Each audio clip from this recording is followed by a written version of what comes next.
Hello, everybody. This is Swati, live from New Delhi. Many of you know that I have a psychology practice in Los Angeles, and I'm visiting India currently to do some workshops on mindfulness here. In fact, just this morning, I presented a workshop on mindfulness meditation and stress reduction as well as creative thinking. That is one of my favorite areas. How you can increase your creative thinking when you practice mindfulness. And we are going to get to that eventually in this camp. But before that, I would like to do first logistics, then answering questions from before, which I couldn't get to in the last session. Then we'll do a meditation. And then after that, I will answer questions, the new questions, and read the comments. And then there will be a time for a little bit of a comment or a story or a research or something, a useful thing for you to take from this class. Okay, so the logistics. Today, all I want to say is I love it when you post comments.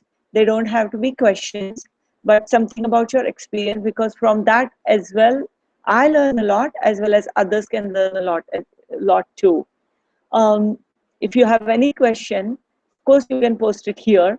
And if not, please email it to me to meditate together at gmail.com.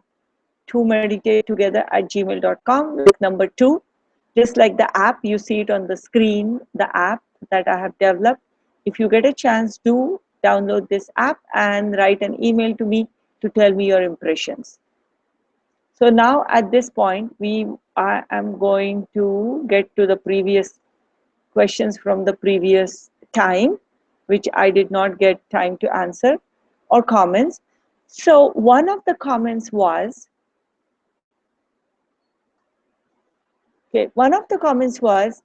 that when this person, I think it was Eugenia, when she does when she does her mindful activity like eating or drinking, the outside sounds take away her attention.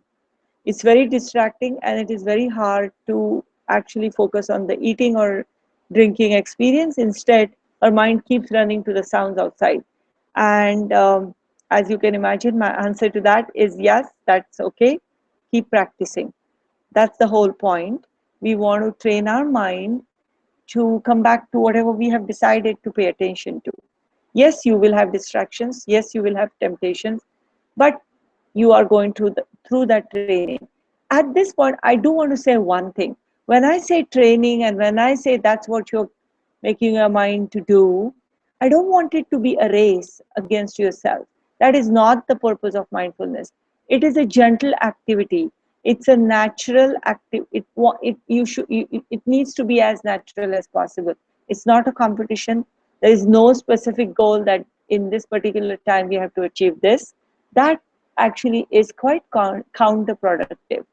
So in case if you don't think you're achieving the results as fast as you would like, that's okay. Patience is a virtue. The second comment that I had was that I had asked you to tell your friends, your acquaintances about this camp, put this on your Facebook or send it to people on your social media or emails or whatever. One person said that they do want someone else to do it, but this person, their friend, does not have a computer, doesn't have access to mobile devices, and doesn't have the time. And if it is okay to tell them what you learn in this camp. Yes, of course. Yes, of course. I have personally benefited from the mindfulness camps that I have done, the mindfulness meditations that I have done, that I have a real passion for it. That's partly why I developed this app, which is free, and that's partly why I'm doing this camp. So I would like you guys to spread the word as much as you can and let people know about it. One other person thought that I'm a neuroscientist, which I want to make clear. No, I'm not. I'm not a neuroscientist. I am a clinical social worker. My PhD, by the way, is from computer information systems. It's not from psychology. But about 20 years ago, I went back to school, did my internship, written exam and all oral exam, all these kinds of things, got my license to practice because I was always interested in psychology. So even when I was in computers, I belonged to the Jung Institute and I was always interested in working with people. So finally, I actually made the switch professionally 20 years ago. I have been someone asked me about what kind of training or for how long I have been doing mindfulness meditations. And that's an interesting question because I do want to say one thing. In my case, I'm not a monk. I haven't even taken any vows or anything like that. For me, mindfulness is an activity that we can use in our daily life. Yes, those who are interested in spirituality, they can use it for that reason as well. But mindfulness has so many benefits that I believe our society can use that my goal is to teach it to people on that level. Now, in terms of my own training, I have done Vipassana retreats in India. Vipassana or Vipassana retreats are intense training in mindfulness. You live like a monk. You don't eat that much. You don't sleep that much. You don't talk to anybody. Total silence. No reading, writing, or anything. And all you do is meditate and face yourself. I have been teaching meditation for, I would say, almost 8 to 10 years. In my practice, I do workshops as well as I work with people one on one. That's what I've been doing. And since the time that I've started developing this app, then I have done a lot of work in terms of reading and understanding. And even otherwise, I'm very interested in the academic part. So my job has been to understand mindfulness, also understand the research that's going on in mindfulness, and also to learn from other people. So my training has been from that point of view. So given this, I don't think I have any other. Okay, there is one question which I'm going to answer later. It says, can you explain mindfulness and spontaneity? Anil, I think you asked another related question this morning, but this particular question, can you explain mindfulness and spontaneity? Hold a little bit. I will explain it to you at some point, maybe today or at some other time. So right now, we are going to do a mindfulness meditation where we will be listening to music. I hope you have your piece of music ready with you because I do. And we are going to meditate or rather do this activity for at least 10 minutes. Pay attention to whatever feelings and thoughts come to your mind when you're listening to this music and just simply observe, simply notice. No need to do anything about it, but you're just simply noticing and observing. So let's go with it.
Okay.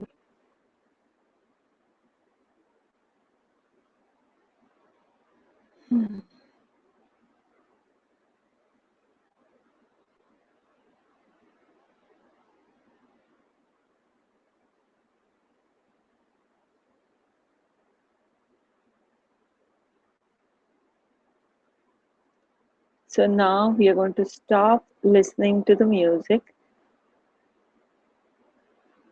and please comment on how listening to music for a long enough time was for you.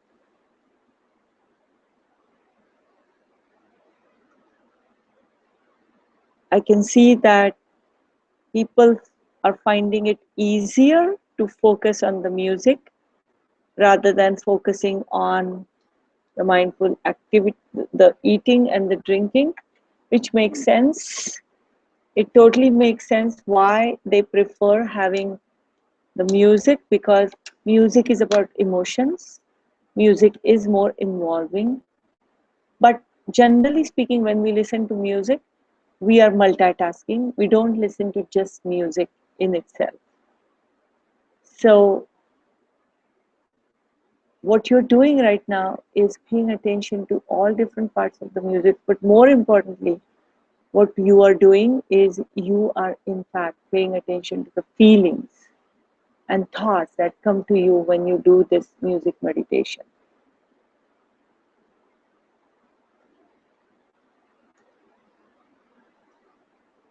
So Ina is saying, because I tried to observe the feelings which the music produced, it prevented me from being immersed in those feelings. The moment I notice an emotion, it creates a disruption and the feeling goes away. So I enjoyed the music less. Could you please comment? That's interesting. That is an interesting observation or experience where in fact her experience of the music was reduced. I think what you mean was, if you were just listening to it, then whatever the music meant to you, like listening to the instruments or paying attention to the lyrics, probably adds to your enjoyment. In this case, it, the observing of the feeling, I try to observe the feelings, it prevented me from being immersed in those feelings. The moment I notice an emotion, it creates a disruption in the feeling.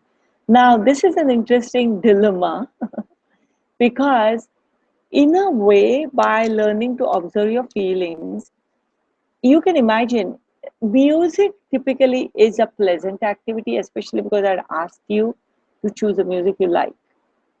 So it may seem like disruption to actually observe, to have to observe the feelings as opposed to getting immersed, romantic, sadness. But imagine you are in a situation that's stressful, or you are overwhelmed with anger, guilt, jealousy, or these kinds of negative feelings. And now imagine observing as opposed to getting immersed into it.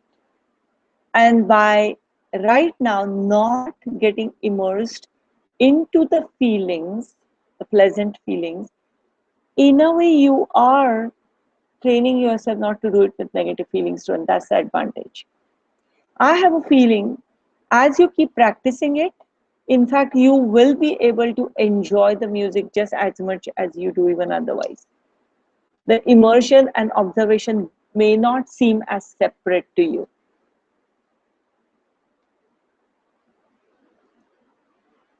Now, Chris says that I noticed that that a song that I knew, I often heard the next note or word in my head a fraction before it actually played. Yes, that is a common experience because you already know this. It happens even outside of mindfulness. So, especially when you are being mindful, yes, it is going to happen. Is mindfulness about having no other thoughts while doing the activity, or is it about being mindful despite the thought?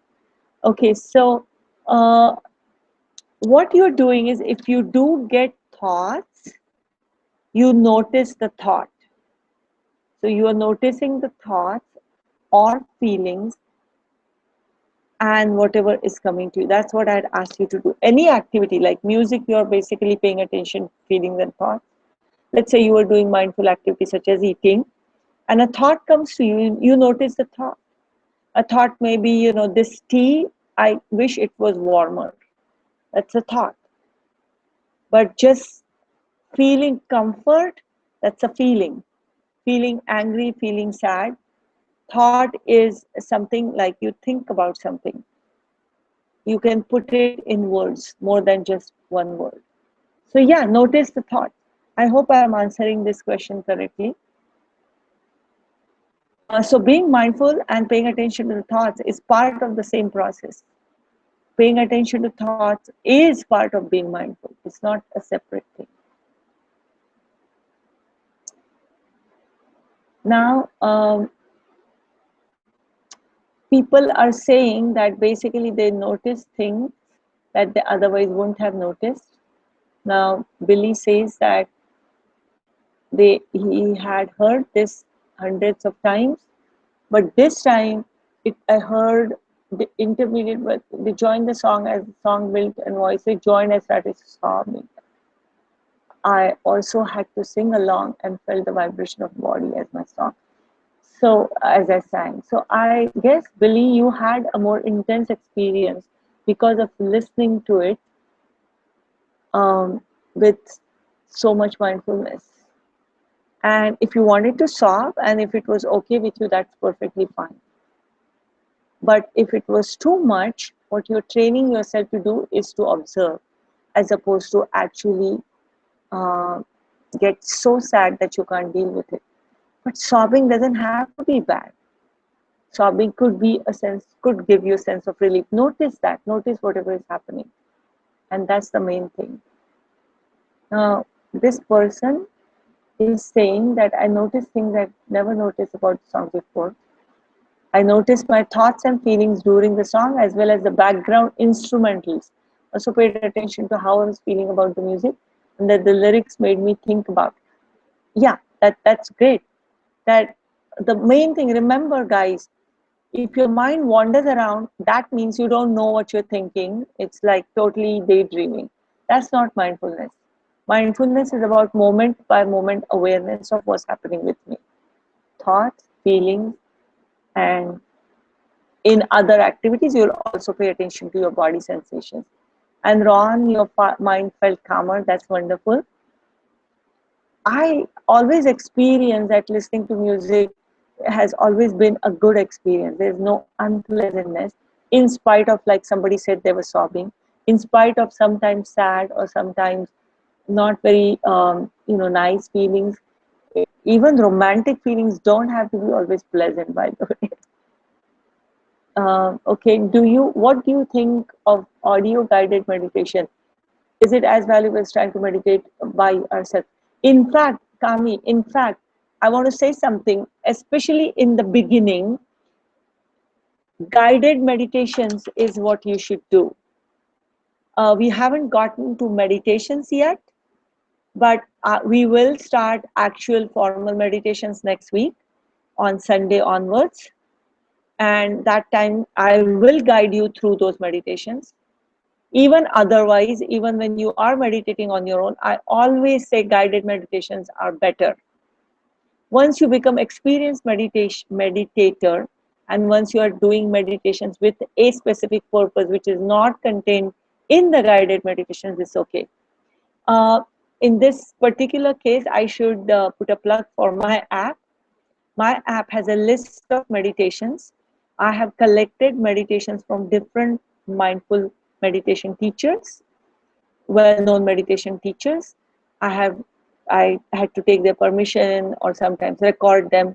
So you can listen to, these are special meditations. So you can listen to them in list of meditations. Just go there and click on any meditation you want, and you can listen to the guided meditation. So you can do that. Now we are done with the comments and the questions.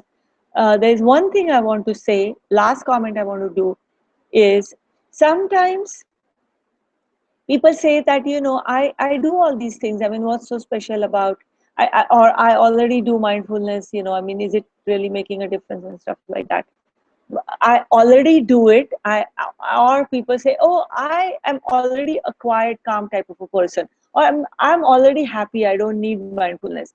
That's I've heard these kinds of things from people. Now imagine that you have a house and you want to keep the house clean, and you can, some people who say I'm already happy or already calm, they are the ones whose house is fairly clean. They do whatever, sweeping or vacuum cleaning they need to do, not by mindfulness but by using whatever, or maybe that's the way they're born. But imagine some place, some places when you go there, you feel they are clean and they're beautiful because every little corner has been attended to. And every little thing in that room, it's not just lying around. Even when it is lying around, there seems to be something artistic about it, something beautiful, something careful. So imagine two places like that, one that is okay, pleasant, and the other one that is very carefully maintained. And that's the difference between when you practice mindfulness, you are going to have a very carefully maintained, clean, and very well kept house, which is your mind and your body. And that's the difference between just simply, having it all before you actually practice versus after you practice. So someone is asking me how to calm yourself down when you're angry. Now again, Rima, you need to wait.